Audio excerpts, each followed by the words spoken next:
ನಮಸ್ಕಾರ ಅಮೋಘ ವಾರ್ತೆಗಳಿಗೆ ಸ್ವಾಗತ. ನಾನು ಲತಾ ಧರ್ಮರಾಜ್. ಈಗ ಮುಖ್ಯಾಂಶಗಳು.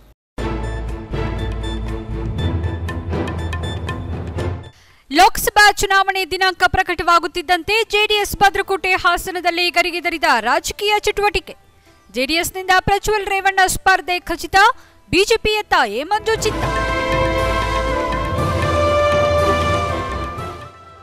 ರಾಜಕೀಯ ನಿಂತ ನೀರಲ್ಲ, ಯಡಿಯೂರಪ್ಪ ಅವರನ್ನ ಭೇಟಿ ಮಾಡಿದ್ದೇನೆ ಎಂದ ಎ ಮಂಜು. ಹಾಸನ ಕಾಂಗ್ರೆಸ್ ಹೀನಾಯ ಸ್ಥಿತಿಗೆ ಎ ಮಂಜು ಕಾರಣ, ಅವರೀಗ ಹಳಸಿದ ಅನ್ನ ಎಂದ ಬಿಜೆಪಿ ಜಿಲ್ಲಾಧ್ಯಕ್ಷ ಯೋಗ ರಮೇಶ್.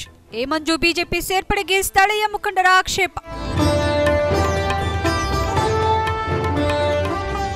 ಮತ್ತು ಲೋಕಸಭಾ ಚುನಾವಣೆಗೆ ಜಿಲ್ಲಾಡಳಿತ ಸಜ್ಜು. ಏಪ್ರಿಲ್ 8ರಂದು ಮೊದಲ ಹಂತದಲ್ಲೇ ನಡೆಯಲಿದೆ ಹಾಸನ ಲೋಕಸಭಾ ಚುನಾವಣೆ. ಜಿಲ್ಲೆಯಲ್ಲಿದ್ದಾರೆ 16,30,000 ಮತದಾರರು. ಪೊಲೀಸ್ ಇಲಾಖೆಯಿಂದಲೂ ಜಿಲ್ಲೆಯಾದ್ಯಂತ ಹೈ ಅಲರ್ಟ್.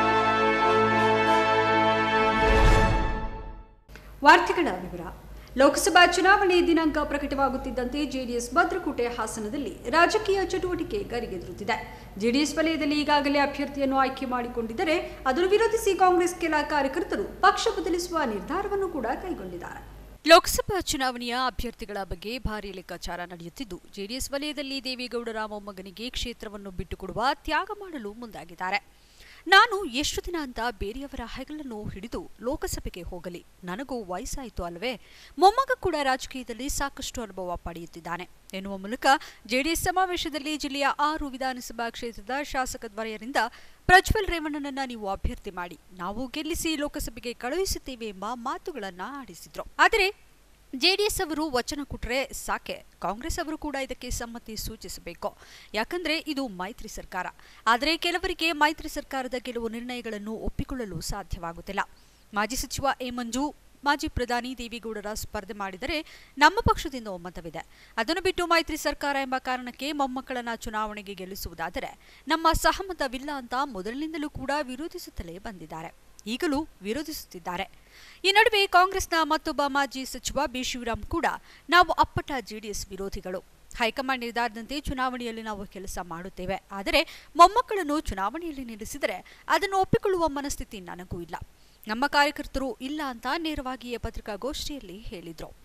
ಇವೆಲ್ಲದರ ನಡುವೆ ಹಾಸನದ ಬಿಜೆಪಿ ಶಾಸಕ ಪ್ರೀತಂ ಗೌಡ ಎ ಮಂಜುರನ್ನ ಬಿಜೆಪಿಗೆ ಸೆಳೆಯುವ ಕಸರತ್ತು ನಡೆಸುತ್ತಿದ್ದಾರೆ ಎನ್ನುವ ವದಂತಿಗಳು ಕೇಳಿಬರುತ್ತಿದ್ದು, ಮೈತ್ರಿ ಸರ್ಕಾರದಲ್ಲಿ ಈ ಬಾರಿ ಮೈತ್ರಿ ಅಭ್ಯರ್ಥಿಯನ್ನಾಗಿ ಪ್ರಜ್ವಲ್ ರೇವಣ್ಣನನ್ನ ನಿಲ್ಲಿಸುವುದು ಬಹುತೇಕ ಖಚಿತವಾಗಿರುವುದರಿಂದ ಕಾಂಗ್ರೆಸ್ ಪಕ್ಷದ ಎ ಮಂಜು ಎದುರಾಳಿಯಾಗಿ ನಿಲ್ಲಲು ಸಮರ್ಥ ಅಭ್ಯರ್ಥಿ ಎಂದು ತಿಳಿದಿರುವ ಬಿಜೆಪಿ ನಾಯಕರು ಪಕ್ಷಕ್ಕೆ ಹೇಗಾದರೂ ಮಾಡಿ ಕರೆ ತರಲೇಬೇಕೆಂದು ಹಲವು ಬಿಜೆಪಿ ನಾಯಕರ ಜೊತೆ ಮಾತುಕತೆ ಕೂಡ ನಡೆಸಿದ್ದಾರೆ.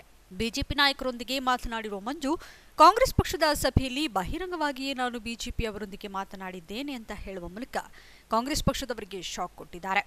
ದೇವೇಗೌಡರನ್ನು ಬಿಟ್ಟು ಪ್ರಜ್ವಲ್ ನಿಂತರೆ ಚುನಾವಣೆಯಲ್ಲಿ ಜಿಲ್ಲೆಯಲ್ಲಿ ಕಾಂಗ್ರೆಸ್ ತಳಮಟ್ಟ ಹೋಗುತ್ತದೆ, ಹಾಗಾಗಿ ಪಕ್ಷ ಸಂಘಟನೆ ಮಾಡುವುದು ತುಂಬಾ ಕಷ್ಟವಾಗುತ್ತದೆ ಎಂಬುದನ್ನು ಅರಿತ ಎ ಮಂಜು ಪಕ್ಷ ತೊರೆದು ಬಿಜೆಪಿಗೆ ಹೋಗುವ ಪ್ಲಾನ್ ಕೂಡ ಮಾಡಿದ್ದಾರೆ. ಇನ್ನು ಕಳೆದ ಬಾರಿಯ ಲೋಕಸಭಾ ಚುನಾವಣೆಯಲ್ಲಿ ಕೂಡ ಎ ಮಂಜು ದೇವೇಗೌಡರಿಗೆ ಪ್ರಬಲ ಅಭ್ಯರ್ಥಿಯಾಗಿ ಸ್ಪರ್ಧಿಸಿ ದೇವೇಗೌಡರ ಗೆಲುವಿನ ಅಂತರವನ್ನು 1 ಲಕ್ಷಕ್ಕಿಳಿಸಿ ಪರಾಭವಗೊಂಡಿದ್ರು. ಈ ಬಾರಿ ಕುಟುಂಬ ರಾಜಕಾರಣದ ವಿಷಯವನ್ನು ಆಧಾರವಾಗಿಟ್ಟುಕೊಂಡು ಬಿಜೆಪಿಗೆ ಹೋಗಿ ಸಂಸದರಾಗುವ ಪಣ ತೊಟ್ಟಿರುವುದು ಅಷ್ಟೇ ಸತ್ಯ. ಆದರೆ ಎ ಮಂಜು ಅವರ ಮುಂದಿನ ದಾರಿ ಏನೆಂಬುದನ್ನು 1-2 ದಿನಗಳಲ್ಲಿ ಗೊತ್ತಾಗಲಿದ್ದು, ಅಲ್ಲಿಯ ತನಕ ಕಾದು ನೋಡಬೇಕಿದೆ.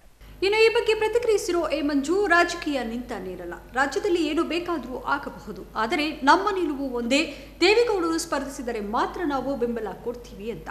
ಹಾಗಂತ ಅವರ ಮೊಮ್ಮಕ್ಕಳಿಗೆ ನಾವು ನಮ್ಮ ಪಕ್ಷ ಬೆಂಬಲ ನೀಡುತ್ತೇವೆ ಎಂದು ಹೇಳಿಲ್ಲ, ಅದಕ್ಕೆ ನನ್ನ ವಿರೋಧವಿದೆ ಅಂತ ಮತ್ತೊಮ್ಮೆ ಎ ಮಂಜು ಚುನಾವಣೆ ಹೊಸ್ತಿಲಲ್ಲಿ ಖಡಕ್ಕಾಗಿ ಉತ್ತರಿಸಿದ್ದಾರೆ. ಈಗಾಗಲೇ ಹಾಸನ ಕ್ಷೇತ್ರದಲ್ಲಿ ದೇವೇಗೌಡರು ಹಾಲಿ ಸಂಸದರಾಗಿರುವುದರಿಂದ ಮತ್ತೊಮ್ಮೆ ಅವರು ಸ್ಪರ್ಧಿಸಲಿ ಎಂದು ನನ್ನ ಆಸೆ. ಆದರೆ ಪ್ರಜ್ವಲ್ ರೇವಣ್ಣ ಸ್ಪರ್ಧೆ ಮಾಡಿದರೆ ನಮ್ಮ ಬೆಂಬಲ ಇಲ್ಲ ಅಂತ ನಾನು ಮೊದಲಿನಿಂದಲೂ ಕೂಡ ಹೇಳುತ್ತಿದ್ದೇನೆ, ಈಗಲೂ ನಾನು ಅದನ್ನೇ ಪಾಲಿಸುತ್ತಿದ್ದೇನೆ. ಈಗಾಗಲೇ ನಾನು ಬಿಜೆಪಿಯವರು ನನ್ನ ಜೊತೆ ಮಾತುಕತೆ ನಡೆಸಿರುವುದು ಸತ್ಯ. ಯಡಿಯೂರಪ್ಪ ಅವರ ಜೊತೆಗೆ ನಾನು ಚರ್ಚೆ ಮಾಡಿದ್ದೇನೆ, ಅದರಲ್ಲಿ ಯಾವುದೇ ಮುಚ್ಚುಮರೆ ಇಲ್ಲ. ನಮ್ಮ ಕಾಂಗ್ರೆಸ್ ಕಾರ್ಯಕರ್ತರ ನಿರ್ಧಾರದ ಮೇಲೆ ನನ್ನ ಪಕ್ಷ ಬದಲಾವಣೆ ನಿಂತಿದೆ, ಆದರೆ ಕಾಂಗ್ರೆಸ್ ಕಾರ್ಯಕರ್ತರ ಆಸೆಯನ್ನು ಪೂರೈಸುವುದು ನನ್ನ ಕರ್ತವ್ಯ ಎನ್ನುವ ಮೂಲಕ ಬಿಜೆಪಿ ಸೇರ್ಪಡೆ ಕುರಿತು ಸಣ್ಣ ಸುಳಿವು ಬಿಟ್ಟುಕೊಟ್ಟ ಎ ಮಂಜು, ದೇವೇಗೌಡರನ್ನು ಹೊರತುಪಡಿಸಿ ಪ್ರಜ್ವಲ್ ರೇವಣ್ಣ ಜಿಲ್ಲೆಯಲ್ಲಿ ಸ್ಪರ್ಧೆ ಮಾಡಿದರೆ ನಾನು ಬಿಜೆಪಿಗೆ ಹೋಗಿಯೇ ತೀರುತ್ತೇನೆ ಎನ್ನುವುದು ಅವರ ಗಟ್ಟಿ ನಿಲುವಾಗಿದೆ ಎನ್ನುವುದನ್ನು ಗುಟ್ಟಾಗೇನೂ ಉಳಿದಿಲ್ಲ.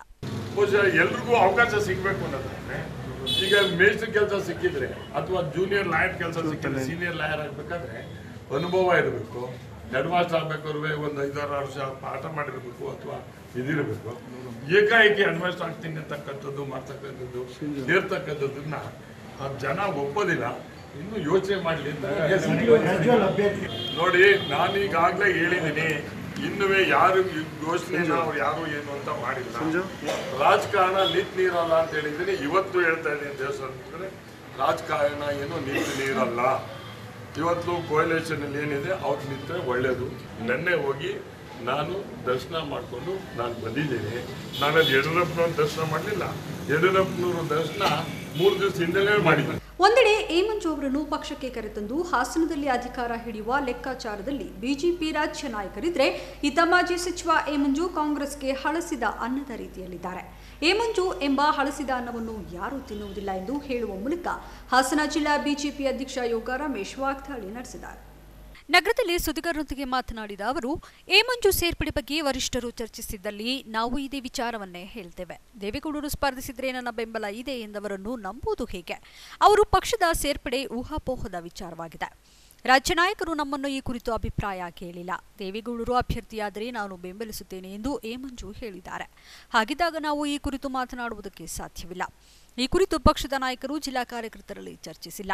ಬಿಜೆಪಿಗೆ ಗೆಲುವು ಕೊಡಿಸುವ ಯಾವುದೇ ಅಭ್ಯರ್ಥಿಯನ್ನು ವರಿಷ್ಠರು ಸೂಚಿಸಿದರೆ ಸ್ವಾಗತಿಸುತ್ತೇನೆ ಎಂದ ಅವರು, ಹಾಸನ ಜಿಲ್ಲೆಯಲ್ಲಿ ಇಂದಿನ ಕಾಂಗ್ರೆಸ್ ಪರಿಸ್ಥಿತಿಗೆ ಎ ಮಂಜು ಕಾರಣವಾಗಿದ್ದಾರೆ.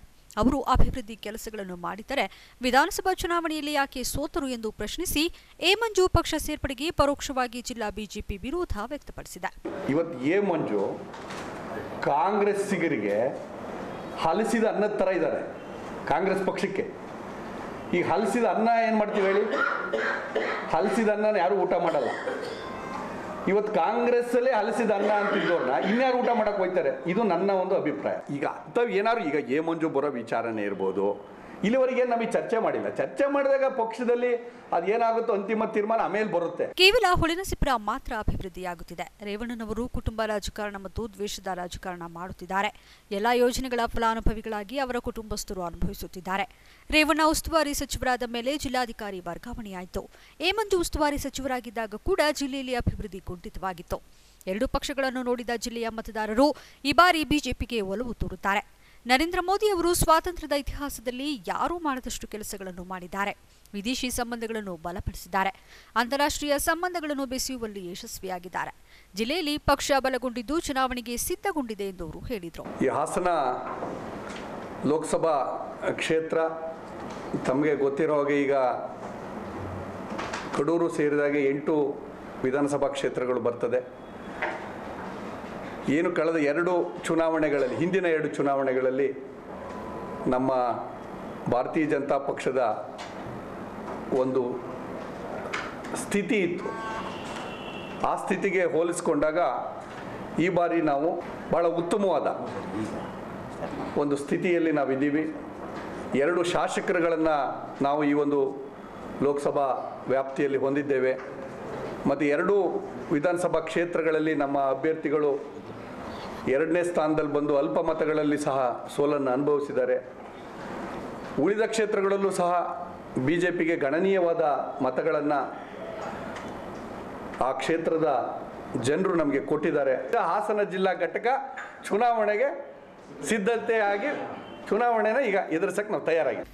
ಲೋಕಸಭಾ ಚುನಾವಣೆ ಹಿನ್ನೆಲೆಯಲ್ಲಿ ಈಗಾಗಲೇ ನೀತಿ ಸಂಹಿತೆ ಜಾರಿಯಲ್ಲಿದ್ದು ಯಾವುದೇ ಅಹಿತಕರ ಘಟನೆ ನಡೆಯದಂತೆ ಶಾಂತಿಯುತವಾಗಿ ಚುನಾವಣೆ ನಡೆಸಲು ಈಗಾಗಲೇ ಜಿಲ್ಲಾಡಳಿತ ಸಕಲ ಸಿದ್ಧತೆಗಳನ್ನು ಕೈಗೊಂಡಿದೆ ಎಂದು ಜಿಲ್ಲಾಧಿಕಾರಿ ಹಾಗೂ ಚುನಾವಣಾಧಿಕಾರಿಯಾಗಿರುವ ಅಕ್ರಮ್ ಪಾಷಾ ತಿಳಿಸಿದ್ದಾರೆ. ಸುದ್ದಿಗೋಷ್ಠಿಯನ್ನು ಉದ್ದೇಶಿಸಿ ಮಾತನಾಡಿದ ಅವರು, ಚುನಾವಣೆಗೆ ಅಧಿಸೂಚನೆ ಪ್ರಕಾರ ಹಾಸನದಲ್ಲಿ ಏಪ್ರಿಲ್ 18ರಂದು ಲೋಕಸಭಾ ಚುನಾವಣೆ ನಡೆಯಲಿದ್ದು, ನಾಮಪತ್ರ ಸಲ್ಲಿಸಲು ಮಾರ್ಚ್ 26 ಕಡೆ ದಿನವಾಗಿದ್ದು, ಮಾರ್ಚ್ 27ರಂದು ಪರಿಶೀಲನೆ ನಡೆಯಲಿದೆ. ನಾಮಪತ್ರ ಹಿಂಪಡೆಯಲು 29 ಕಡೆಯ ದಿನವಾಗಿದ್ದು, ಏಪ್ರಿಲ್ 18ರಂದು ಮತದಾನ ನಡೆದರೆ ಮೇ 23ರಂದು ಮತ ಎಣಿಕೆ ಕಾರ್ಯ ನಡೆಯಲಿದೆ. ಒಟ್ಟು ಹಾಸನ ಲೋಕಸಭಾ ಕ್ಷೇತ್ರದಲ್ಲಿ 16,29,587 ಮತದಾರರಿದ್ದು, ಒಟ್ಟು 2,837 ಮತಗಟ್ಟೆಗಳನ್ನು ತೆರೆಯಲಾಗುವುದು. ಅಲ್ಲದೆ ಚುನಾವಣೆಗೆ ಸಹಾಯಕ ಅಧಿಕಾರಿಗಳನ್ನಾಗಿ 9 ಮಂದಿಯನ್ನು ನೇಮಕ ಮಾಡಿಕೊಳ್ಳಲಾಗಿದೆ. ಈಗಾಗಲೇ ಜಿಲ್ಲೆಯಲ್ಲಿ ಮಾದರಿ ಚುನಾವಣಾ ನೀತಿ ಸಂಹಿತೆ ಜಾರಿಯಾಗಿದ್ದು, 24 ಗಂಟೆ ಒಳಗಾಗಿ ಹಾಕಲಾಗಿರುವಂತಹ ಎಲ್ಲ ಫ್ಲೆಕ್ಸ್ ಮತ್ತು ಬಂಟಿಂಗ್ಸ್ಗಳನ್ನು ತೆರವುಗೊಳಿಸಲಾಗಿದೆ. ಜಿಲ್ಲೆಯ ಗಡಿ ಭಾಗಗಳಲ್ಲಿ ಕಣ್ಗಾವಲು ದಳವನ್ನು ನೇಮಿಸಲಾಗಿದ್ದು, ಶಾಂತಿಯುತ ಚುನಾವಣೆ ನಿರ್ವಹಣೆಗೆ ಜಿಲ್ಲಾಡಳಿತದ ವತಿಯಿಂದ ಸಕಲ ಸಿದ್ಧತೆ ಕೈಗೊಂಡಿರುವುದಾಗಿ ತಿಳಿಸಿದರು. ಜಿಲ್ಲಾಧಿಕಾರಿಗಳು ಚುನಾವಣಾಧಿಕಾರಿಯಾಗಿರ್ತಾರೆ. ಅವರಿಗೆ ಸಹಾಯ ಮಾಡಲು ಅಪರ ಜಿಲ್ಲಾಧಿಕಾರಿಗಳನ್ನು ನೇಮಿಸಿದ್ದಾರೆ. ಅದೇ ರೀತಿ ನಮ್ಮ ಅಸೆಂಬ್ಲಿ ಕಾನ್ಸ್ಟಿಟ್ಯೂನ್ಸೀಸ್ ಏನಿದೆ, ಪ್ರತಿ ಅಸೆಂಬ್ಲಿ ಕಾನ್ಸ್ಟಿಟ್ಯೂನ್ಸಿಗೆ ಒಬ್ಬೊಬ್ಬರು ಸಹಾಯಕ ಚುನಾವಣಾಧಿಕಾರಿ ಇರ್ತಾರೆ. ಜೊತೆಗೆ ಈ ಲೋಕಸಭಾ ಕ್ಷೇತ್ರ ಹಾಸನಕ್ಕೆ ಕಡೂರು ಅಸೆಂಬ್ಲಿ ಕ್ಷೇತ್ರ ಏನಿದೆ ಅದು ಸಹ ಈ ಒಂದು ಪಾರ್ಲಿಮೆಂಟ್ರಿ ಕಾನ್ಸ್ಟಿಟ್ಯೂನ್ಸಿಯಲ್ಲಿ ಬರುತ್ತೆ. ಆದ್ದರಿಂದ ಕಡೂರಿನ ಸಹಾಯಕ ಚುನಾವಣಾಧಿಕಾರಿ ಸಹ ನಮ್ಮ ಸಹಾಯಕ್ಕೆ ಬರ್ತಾರೆ. ಕಡೂರು ಕ್ಷೇತ್ರದ ಅಸೆಂಬ್ಲಿ ಕಾನ್ಸ್ಟಿಟ್ಯೂನ್ಸಿಯ ಸಹಾಯಕ ಚುನಾವಣಾಧಿಕಾರಿ ಹೆಸರನ್ನು ಸಹ ತಮಗೆ ಕೊಟ್ಟಿದ್ದೇನೆ. ಸೊ ಇವರು ಚುನಾವಣಾಧಿಕಾರಿಗೆ ಚುನಾವಣೆ ಪ್ರಕ್ರಿಯೆ ನಡೆಸಲು ಬೇಕಾದಂಥ ಎಲ್ಲ ಸಹಾಯವನ್ನು ಮಾಡ್ತಾರೆ. ಅವರೂ ಸಹ ಎಲ್ಲ ಅಧಿಕಾರಗಳನ್ನು ಹೊಂದಿರ್ತಾರೆ. ಏನು ಚುನಾವಣಾಧಿಕಾರಿ ಹೊಂದಿರ್ತಾರೆ ಪ್ರಕ್ರಿಯೆಯಲ್ಲಿ, ಅಂಥ ಎಲ್ಲ ಅಧಿಕಾರವನ್ನು ಅವ್ರಿಗೂ ಸಹ ಡೆಲಿಗೇಟ್ ಮಾಡಲಾಗಿದೆ. ನಮ್ಮ ಜಿಲ್ಲೆಯಲ್ಲಿ 1985 ಮತಕ್ಷೇತ್ರಗಳಿತ್ತು, ಪೋಲಿಂಗ್ ಸ್ಟೇಷನ್ ಇತ್ತು.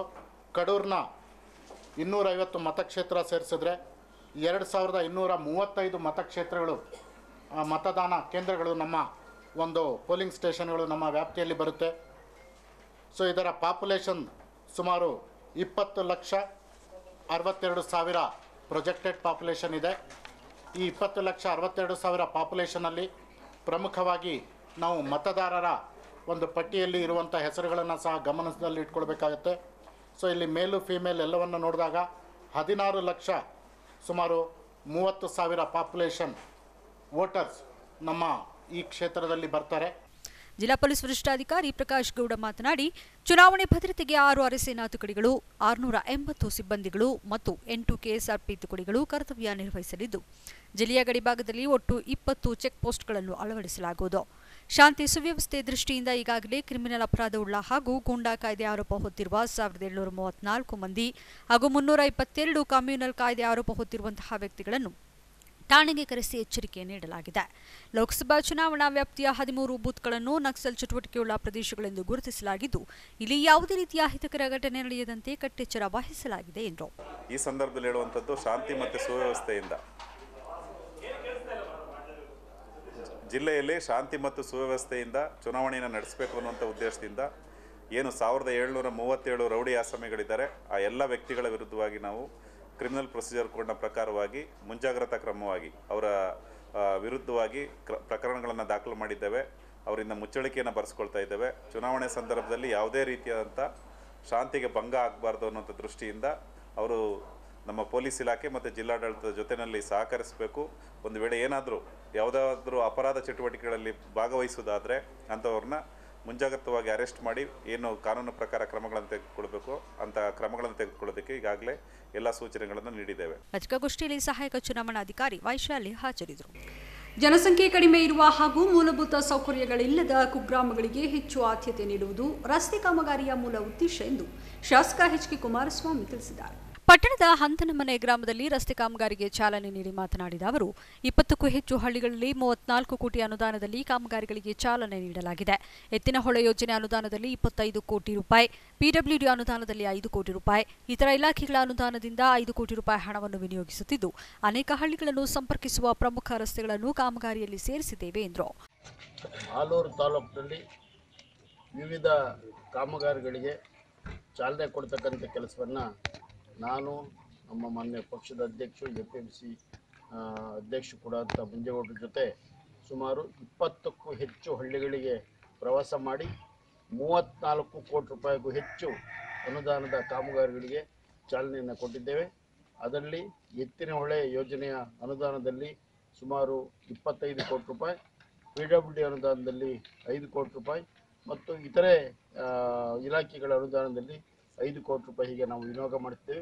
ಇದರ ಮೂಲ ಉದ್ದೇಶ ನಮ್ಮ ಗ್ರಾಮಗಳಿಗೆ, ಅದರಲ್ಲೂ ಕೂಡ ಕುಗ್ರಾಮಗಳಿಗೆ, ಜನಸಂಖ್ಯೆ ಕಡಿಮೆ ಇರತಕ್ಕಂಥ ಗ್ರಾಮಗಳಿಗೆ, ಯಾವುದೇ ಮೂಲಭೂತ ಸೌಕರ್ಯ ದೊರೆಯದ ಗ್ರಾಮಗಳಿಗೆ ನಾವು ಹೆಚ್ಚು ಆದ್ಯತೆಯನ್ನು ಕೊಟ್ಟಿದ್ದೇವೆ.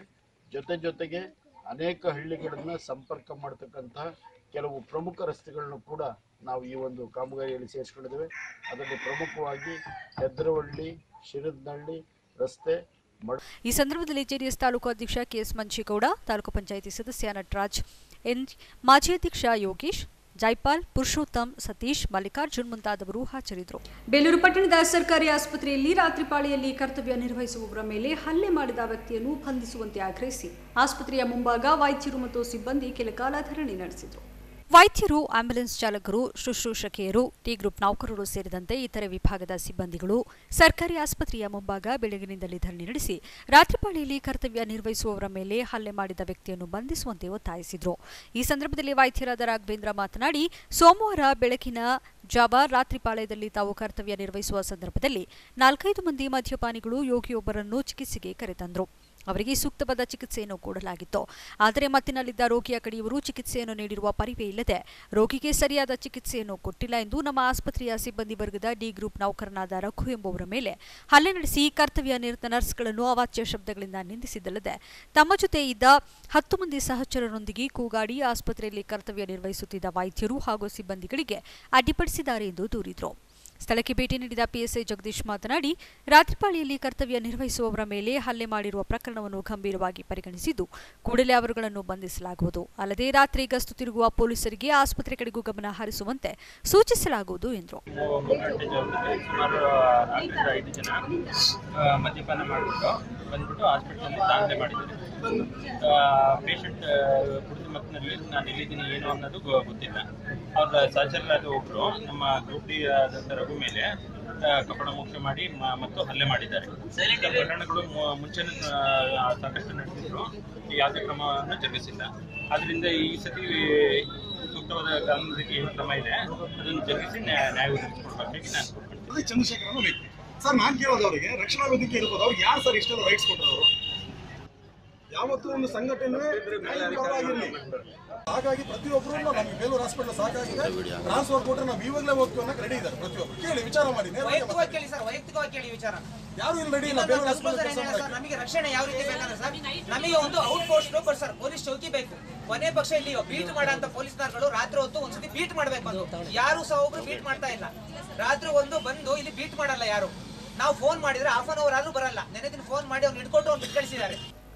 ಪ್ರತಿದಿನ ಯೋಗಾಭ್ಯಾಸದ ಮೂಲಕ ದಿನಚರಿಯನ್ನು ಆರಂಭಿಸಿ ಉತ್ತಮ ಆರೋಗ್ಯ ಪಡೆಯಿರಿ ಹಾಗೂ ಸ್ವದೇಶಿ ವಸ್ತುಗಳನ್ನು ಬಳಕೆ ಮಾಡುವ ಮೂಲಕ ಭಾರತವನ್ನು ಶ್ರೀಮಂತ ರಾಷ್ಟ್ರವನ್ನಾಗಿ ಮಾಡುವಂತೆ ಪತಂಜಲಿ ಪೀಠದ ಕೇಂದ್ರೀಯ ಮಹಿಳಾ ಮುಖ್ಯ ಪ್ರಭಾರಿ ಪೂಜ್ಯ ಸಾಧ್ವಿ ದೇವಪ್ರಿಯಾಜಿ ಕರೆ ನೀಡಿದ್ದಾರೆ. ನಗರದ ರಾಮಮಂದಿರದಲ್ಲಿ ಪತಂಜಲಿ ಯೋಗ ಸಮಿತಿ, ಭಾರತ್ ಸ್ವಾಭಿಮಾನ್ ಟ್ರಸ್ಟ್, ಕಿಸಾನ್ ಸೇವಾ ಸಮಿತಿ, ಯುವ ಭಾರತ್ ಮತ್ತು ಮಹಿಳಾ ಪತಂಜಲಿ ಯೋಗ ಸಮಿತಿಯವರ ಸಂಯುಕ್ತಾಶ್ರಯದಲ್ಲಿ ಸೋಮವಾರ ಬೆಳಿಗ್ಗೆ ಹಮ್ಮಿಕೊಳ್ಳಲಾಗಿದ್ದ ಸತ್ಸಂಗದಲ್ಲಿ ಭಾಗವಹಿಸಿ ಮಾತನಾಡಿದ ಅವರು, ಪ್ರತಿನಿತ್ಯ ಬೆಳಿಗ್ಗೆ ಎದ್ದ ಕೂಡಲೇ ಯೋಗಾಭ್ಯಾಸ ಮಾಡುವುದರ ಮೂಲಕ ದಿನಚರಿ ಪ್ರಾರಂಭಿಸಬೇಕು. ಯೋಗದಿಂದ ಆರೋಗ್ಯ ಸಮಾಜ ನಿರ್ಮಿಸಿ ಸಮೃದ್ಧ ಭಾರತ ಕಟ್ಟಬಹುದು. ಜೊತೆಗೆ ಯೋಗದಿಂದ ಯಾವ ಖರ್ಚು ಇಲ್ಲದೆ ಆರೋಗ್ಯವಂತರಾಗಿ ಜೀವನ ಸಾಗಿಸಬಹುದು. ಪ್ರತಿನಿತ್ಯ ಯೋಗವನ್ನು ಪ್ರಾರಂಭಿಸಿ ನಂತರ ಕೆಲಸವನ್ನು ಉತ್ಸಾಹದಿಂದ ಮಾಡಬಹುದು ಎಂದರು. ಯೋಗ ಸೇ ನಿರೋಗ ಭಾರತ್, ಆರೋಗ್ಯವಾನ್, ಸಂಸ್कारवान, समृद्ध भारत बनाना, उसमें महिला समिति का क्या योगदान हो सकता है, उसके लिए आज ये मीटिंग अरेंज की है। श्रद्धेय स्वामी जी महाराज का ये मानना है कि योग से हम लाखों करोड़ रुपए बचा सकते हैं जो बीमारियों में खर्च हो रहे हैं, और स्वदेशी के माध्यम से जो विदेशी कंपनियों का हम सामान खरीदते हैं. ಈ ಸಂದರ್ಭದಲ್ಲಿ ಮೊದಲು ದೇಶದ ಒಳಿತಿಗಾಗಿ ರಾಷ್ಟ್ರಯಜ್ಞವನ್ನು ಮಾಡಲಾಯಿತು. ಕಾರ್ಯಕ್ರಮದಲ್ಲಿ ಪತಂಜಲಿ ಯೋಗ ಸಮಿತಿ ರಾಜ್ಯ ಪ್ರಾಂತ ಪ್ರಭಾರಿ ಭವರ್ಲಾಲ್ಜಿ, ಪತಂಜಲಿ ಸಮಿತಿ ದಕ್ಷಿಣ ಪ್ರಾಂತ ಪ್ರಭಾರಿ ಸುಜಾತ ಮಾರ್ಲಾ, ರಾಜ್ಯ ಕಾರ್ಯಕಾರಿಣಿ ಸದಸ್ಯರಾದ ಅನ್ನಪೂರ್ಣ, ರೂಪಶೆಟ್ಟಿ, ಪ್ರಭಾರಿ ಡಾ ಜ್ಞಾನೇಶ್, ನೂತನವಾಗಿ ಆಯ್ಕೆಗೊಂಡ ರಾಜ್ಯ ಸಂವಾದದ ಪ್ರಭಾರಿ ಭಿ ರಾಧಾ ತಿವಾರಿ, ಪತಂಜಲಿ ಪರಿವಾರದ ಹರಿಹರಪುರ ಶ್ರೀಧರ್, ಗಿರೀಶ್, ಶೇಷಪ್ಪ, ಕಲಾವತಿ ಮಧುಸೂದನ್, ಮಾಧ್ಯಮ ಪ್ರಭಾರಿ ರಾಧಾ ತಿವಾರಿ, ನಾಗೇಶ್, ಶಾರದಾ, ರುಕ್ಮಿಣಿ ಇತರರು ಪಾಲ್ಗೊಂಡಿದ್ದರು. ಆರೋಗ್ಯಕರ ಸಮಾಜ ನಿರ್ಮಾಣದಲ್ಲಿ ಸ್ತ್ರೀ ಪಾತ್ರ ಮುಖ್ಯವಾಗಿದೆ ಎಂದು ವೈಡಿಡಿ ಪ್ರಭಾರ ಪ್ರಾಂಶುಪಾಲ ಜಯರಾಮ್ ಹೇಳಿದ್ದಾರೆ. ವೈಡಿಡಿ ಪ್ರಥಮ ದರ್ಜೆ ಕಾಲೇಜು ಸಭಾಂಗಣದಲ್ಲಿ ನಡೆದ ಅಖಿಲ ಭಾರತ ಶರಣ ಸಾಹಿತ್ಯ ಪರಿಷತ್ ಮೈಸೂರು, ಜಿಲ್ಲಾ ಕದಲಿ ಮಹಿಳಾ ವೇದಿಕೆ ಹಾಸನ, ವೈಡಿಡಿ ಪ್ರಥಮ ದರ್ಜೆ ಕಾಲೇಜುವರ ಸಂಯುಕ್ತಾಶ್ರಯದಲ್ಲಿ ಸ್ತ್ರೀ ಅಸ್ಮಿತೆ ಮತ್ತು ವಚನ ಕ್ರಾಂತಿ ಚಿಂತನಾ ಗೋಷ್ಠಿಯನ್ನು ಉದ್ದೇಶಿಸಿ ಮಾತನಾಡಿದ ಅವರು, ಲಿಂಗ ಅಸಮಾನತೆ ಸಮಾಜದ ದಿಕ್ಕನ್ನು ಬಿಟ್ಟು ಬೇರೆ ಕಡೆ ಹೋಗುತ್ತಿದ್ದು, ಮೌಢ್ಯತೆಗಳು ಹೆಚ್ಚಾಗಿ ಜ್ಞಾನದ ಕಡೆ ಬಿಟ್ಟು ಅಜ್ಞಾನದ ಕಡೆ ಹೋಗುತ್ತಿದ್ದು, ಸರಿದಿಕ್ಕಿನಲ್ಲಿ ಹೋಗಲು ವಚನಗಳು ಅತ್ಯವಶ್ಯಕವಾಗಿದೆ. ಪುರುಷ ಮಹಿಳೆಯರ ಸಂಬಂಧ ಬಗ್ಗೆ ಒಳ್ಳೆಯ ಹೊಂದಾಣಿಕೆ ಇರಬೇಕು. ಚಿಂತನಾಗೋಷ್ಠಿ ಎಲ್ಲರಿಗೂ ಬಹಳ ಮುಖ್ಯವಾದ ಕಾರ್ಯಕ್ರಮವಾಗಿದೆ. ಇಂತಹ ಕಾರ್ಯಕ್ರಮಗಳು ಎಲ್ಲಾ ಕಡೆ ನಡೆಯಲಿ, ಉತ್ತಮ ರೀತಿಯಲ್ಲಿ ಒಂದು ಸಮಾಜದ ಅಂಕುಡೊಂಕುಗಳನ್ನು ತಿದ್ದಲು ಈ ಒಂದು ವಚನಗಳು ಪ್ರಾಮುಖ್ಯತೆ ವಹಿಸುತ್ತವೆ ಎಂದರು. ಸಮಾಜದ ತನ್ನ ನಿಜವಾದಂತಹ ದಿಕ್ಕನ್ನು ಬಿಟ್ಟು ಬೇರೆಡೆ ಸಾಗ್ತಾ ಇದೆ ಮತ್ತು ಪುರುಷ ಮತ್ತು ಮಹಿಳೆ ನಡುವೆ ಒಂದು ಸಂಘರ್ಷಗಳು ನಡೀತಾ ಇದೆ. ನಮ್ಮ ಸಂಬಂಧಗಳೆಲ್ಲವೂ ಕೂಡ ಹಾಳಾಗೋಗ್ತಿದೆ. ಇದರ ಜೊತೆಗೆ ನಮ್ಮ ಸಮಾಜದಲ್ಲಿ ಹೆಚ್ಚು ಮೌಢ್ಯತೆಯನ್ನು ನಾವು ಅಳವಡಿಸ್ಕೊಳ್ತಾ ಇದ್ದೀವಿ. ಎಲ್ಲೋ ಜ್ಞಾನದ ದಿಕ್ಕಿನಲ್ಲಿ ನಾವು ಹೋಗ್ಬೇಕಾಯ್ತು, ವಿಜ್ಞಾನದ ದಿಕ್ಕಿನಲ್ಲಿ ಹೋಗ್ಬೇಕಾಯ್ತು. ಆದ್ರೆ ಇವತ್ತಿನ ಸಮಾಜದ ನಾವು ಅಜ್ಞಾನದ ಕಡೆಗೆ, ಅವಿಜ್ಞಾನದ ಕಡೆಗೆ ನಾವು ಹೋಗ್ತಾ ಇದ್ದೀವಿ. ಇದನ್ನ ಸರಿಪಡಿಸಬೇಕು ಅಂದ್ರೆ ಈ ವಚನಗಳ ಬಗ್ಗೆ ನಾವು ಅಧ್ಯಯನ ಮಾಡಿ. ಕಾರ್ಯಕ್ರಮದಲ್ಲಿ ತೀರ್ಥಕುಮಾರಿ, ನಿಂಗರಾಜು, ಸುಶೀಲಾ ಸೋಮಶೇಖರ್, ಹೆಬ್ಬಾಳು ಹಾಲಪ್ಪ, ತಾಲೂಕು ಶರಣ ಸಾಹಿತ್ಯ ಪರಿಷತ್ನ ಸೌಭಾಗ್ಯ, ಅಂತೋನಿ, ನೀಲ, ನಾಗಭೂಷಣ್, ಚಂದ್ರಕಲಾ, ಯಾಸ್ಮೀನ್, ವಿರೂಪಾಕ್ಷ ಇನ್ನಿತರರು ಹಾಜರಿದ್ದರು. ಆಲೂರು ಪಟ್ಟಣದ ಜೂನಿಯರ್ ಕಾಲೇಜಿನಲ್ಲಿ 11 ಗಂಟೆಗೆ ಮುರಾರ್ಜಿ ಶಾಲೆಯ ಪರೀಕ್ಷೆ ಆಯೋಜಿಸಲಾಗಿತ್ತು. ಈ ಸಂದರ್ಭದಲ್ಲಿ ಪೋಷಕರು 9 ಗಂಟೆಯಿಂದಲೇ ಮಕ್ಕಳನ್ನು ಕರೆತಂದು ಕಾದು ಕುಳಿತಿದ್ದ ದೃಶ್ಯ ಸಾಮಾನ್ಯವಾಗಿತ್ತು. ಪರೀಕ್ಷೆ ಇನ್ನೇನು ಶುರುವಾಗಬೇಕು ಎನ್ನುವ ಸಮಯದಲ್ಲಿ ಕೊಠಡಿಯ ಸಂಖ್ಯೆ ಹಾಗೂ ರೋಲ್ ನಂಬರ್ ಗೊಂದಲ ಉಂಟಾಗಿ ಪೋಷಕರು ಮಕ್ಕಳನ್ನು ಕರೆದುಕೊಂಡು ಕೊಠಡಿಯಿಂದ ಕೊಠಡಿಗೆ ಅಲೆಯಬೇಕಾಯಿತು. ಈ ಬಗ್ಗೆ ಪ್ರತಿಕ್ರಿಯಿಸಿದ ಪೋಷಕರು, ಬೆಳಗ್ಗೆ 10 ಗಂಟೆಗೆ ಬಂದು ಕಾಯುತ್ತಿದ್ದೇವೆ. ಪರೀಕ್ಷಾ ಕೊಠಡಿಗಳಲ್ಲಿ ರೋಲ್ ನಂಬರ್ಗಳನ್ನು ಸರಿಯಾಗಿ ನಮೂದಿಸಿದ ಕಾರಣ ಗೊಂದಲ ಉಂಟಾಗಿ ಕೊಠಡಿಗಳಿಂದ ಕೊಠಡಿಗಳಿಗೆ ಅಲೆಯಬೇಕಾಯಿತು. ಮಕ್ಕಳು ಪರೀಕ್ಷೆ ಹೇಗೆ ಬರೆಯುತ್ತಾರೆ ಎಂಬ ಬಗ್ಗೆ ಆತಂಕ ಉಂಟಾಗಿದೆ. ಸಂಬಂಧಪಟ್ಟವರು ಪೂರ್ವ ವ್ಯವಸ್ಥೆಯೊಂದಿಗೆ ಪರೀಕ್ಷೆ ನಡೆಸಬೇಕು. ಈ ಬಗ್ಗೆ ಸಂಬಂಧಪಟ್ಟವರು ಗಮನ ಹರಿಸಬೇಕು ಎಂದರು. ನಾವೆಲ್ಲ ಬಂದು 10 ಗಂಟೆಗೆ ಮಕ್ಕಳ ಪೋಷಕರೆಲ್ಲ ಮಕ್ಕಳು ಕರ್ಕೊಂಡು ಬಂದು ಕಾಯ್ತಿದ್ದಾರೆ. ನಂಬರ್ ಆಲ್ರೆಡಿ ಒಂದ್ಸರಿ ಹಾಕಿದ್ದಾರೆ. ಹಾಕಿದ ನಂಬರ್ಗೆ ಓಪನ್ ಮಾಡಿದ್ರು, ಹೋಗಿ ಮಕ್ಕಳನ್ನು ಕೂರಿಸಿದ್ವಿ. ಅವಾಗ ಮತ್ತೆ ಮಾಸ್ಟರ್ಗಳೆಲ್ಲ ಬಂದು ನಂಬರ್ಗಳನ್ನು ಮತ್ತೆ ಬೇರೆ ಬೇರೆ ಕಡೆ ಇದ್ರು ಬೇರೆ ಬೇರೆ ಕಡೆಗೆ ಎಕ್ಸ್ಚೇಂಜ್ ಮಾಡ್ತಿದ್ದಾರೆ. ಮಕ್ಕಳಿಗೆ ಅದರಿಂದ ತುಂಬ ಟೆನ್ಷನ್ ಆಗಿದೆ. ಎಲ್ಲಿ ಕೂರಬೇಕು, ಎಲ್ಲಿ ಕೂರಿಸ್ಬೇಕು, ನಮ್ಮ ಪೋಷಕರನ್ನ ಒಳಗಡೆ ಬಿಡ್ತಾ ಇಲ್ಲ. ಅವರು ಕಳಿಸ್ತೀವಿ ಕೂರಿಸ್ತೀವಿ ಅಂತ ಹೇಳ್ತಿದ್ದಾರೆ. ಅವರು ತುಂಬ ಮಕ್ಕಳು ಭಯ ಇರೋದ್ರಿಂದ ಮನಸ್ಸಲ್ಲಿ ಅವು ಎಕ್ಸಾಮ್ ಹೆಂಗೆ ಬರ್ತಿದೆ ನಮಗೂ ಗೊತ್ತಾಗ್ತಾ ಇಲ್ಲ. ಹಂಗಾಗಿ ಇದು ಸಂಬಂಧಪಟ್ಟಂತ ಆಲೂರು ತಾಲೂಕು ಜೂನಿಯರ್ ಕಾಲೇಜಲ್ಲಿ ಎಕ್ಸಾಮ್ ನಡೀತಾ ಇದೆ. ಮುರಾರ್ಜಿ ಎಕ್ಸಾಮ್ ನಡೀತಾ ಇದೆ. ಇದರಿಂದ ಸರಿಯಾದ ರೀತಿಯಲ್ಲಿ ಅವರು ನಂಬರ್ ಆಗ್ತಾರೆ. ಮಕ್ಕಳಿಗೆ ತುಂಬ ತೊಂದರೆ ಆಗಿದೆ. ಮಕ್ಕಳು ಯಾವ ರೀತಿ ಎಕ್ಸಾಮ್ ಬರ್ತದೆ ನಮಗೂ ಎಲ್ಲ ಪೋಷಕರ ಮನಸ್ಸಲ್ಲೂ ಗೊಂದಲ ಇದೆ. ಹಾಗಾಗಿ ಅದು ಸಂಬಂಧಪಟ್ಟಂತ ಅಧಿಕಾರಿಗಳು ಸರಿಯಾಗಿ ಅದನ್ನ ಜವಾಬ್ದಾರಿ ನಿರ್ವಹಿಸ್ತಿಲ್ಲ. ಅದಕ್ಕೆ ಮೇಲಧಿಕಾರಿಗಳ ಬಗ್ಗೆ ಸ್ವಲ್ಪ ಕ್ರಮ ತೆಗೆದುಕೊಳ್ಬೇಕು. ಈಗ ಸಂಕ್ಷಿಪ್ತ ಸುದ್ದಿಗಳು. ನಗರದ ಸಂಸ್ಕೃತ ಭವನದಲ್ಲಿಂದು ಕರ್ನಾಟಕ ವಚನ ಸಾಹಿತ್ಯ ಪರಿಷತ್ನ ಹಾಸನ ಜಿಲ್ಲಾ ಘಟಕದ ಉದ್ಘಾಟನೆಯನ್ನು ನಿರ್ವಹಿಸಲಾಯಿತು.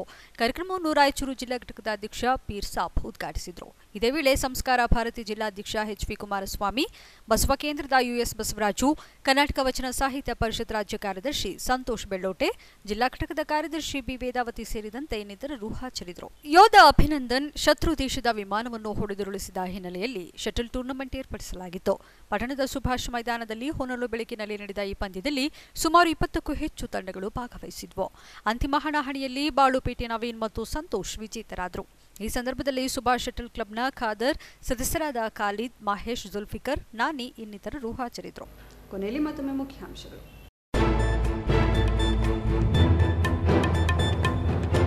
ಲೋಕಸಭಾ ಚುನಾವಣೆ ದಿನಾಂಕ ಪ್ರಕಟವಾಗುತ್ತಿದ್ದಂತೆ ಜೆಡಿಎಸ್ ಭದ್ರಕೋಟೆ ಹಾಸನದಲ್ಲಿ ಗರಿಗೆದರಿದ ರಾಜಕೀಯ ಚಟುವಟಿಕೆ.